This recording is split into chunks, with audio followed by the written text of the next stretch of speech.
let's give it a try and see what happens. I'm gonna have to load it up again, so let's...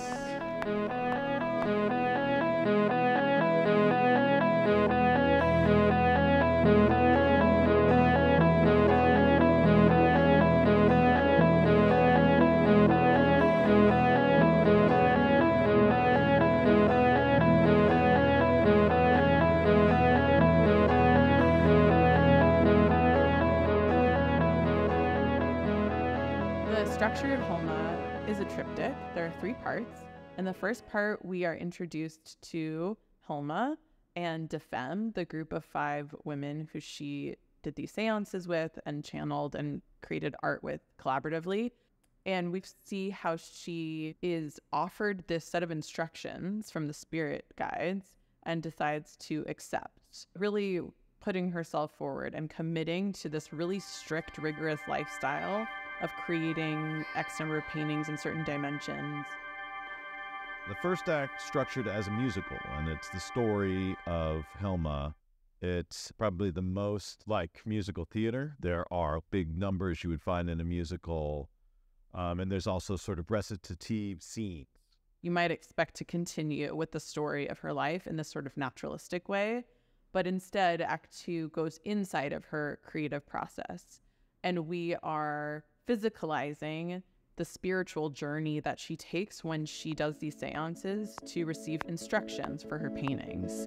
And for that, the music is much more electronic, with the singer singing on top, mostly chorally. So it's almost this kind of cantata for 5 voices, and then this kind of synth rock band almost.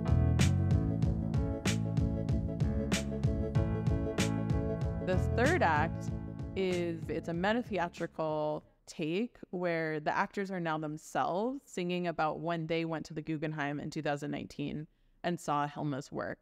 It brings in this new perspective of being on the outside, looking at her work, seeing it, how it affects you as a viewer. 3 is the one that skips around a lot. I tried to follow the thought process of each of the characters within it.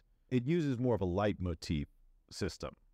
So there's not really many songs that land. It's more musical themes that go through the piece. So in the third one, you won't hear kind of the big songs that you heard in Act 1 or even the larger kind of choral pieces you heard in Act 2. It's more of these kind of tiny themes. Now in the end, it kind of comes together in a finale that brings all of those things together.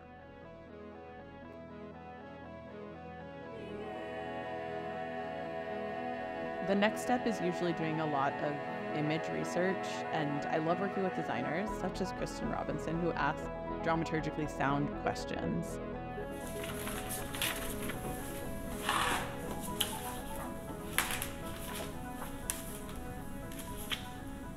don't know if these are exciting for you to see. The thing that excites me the most is the invitation to explore an incredibly deep creative process. I normally begin by trying to encounter the source material in the most neutral place for myself, like an audience member, being with that material, because I don't want to limit myself from whatever impulses come to me in the moment of experiencing that source material. But now we're in the studio. Yeah, so this flies out. And these are closed. Doors are closed.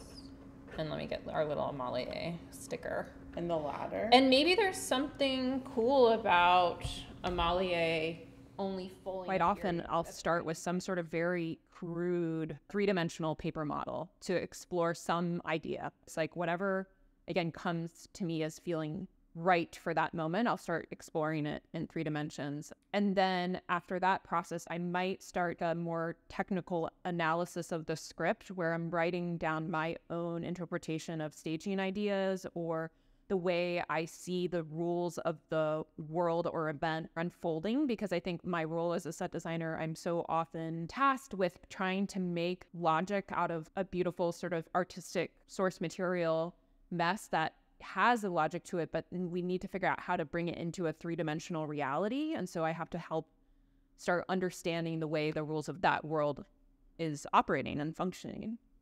I want the audience to enjoy this journey. My true hope is that as the source material invites and as our process invites, it can leave the audience feeling creative and intuitive and sort of in touch with a part of themselves that is more feeling than thinking. That would be an amazing takeaway.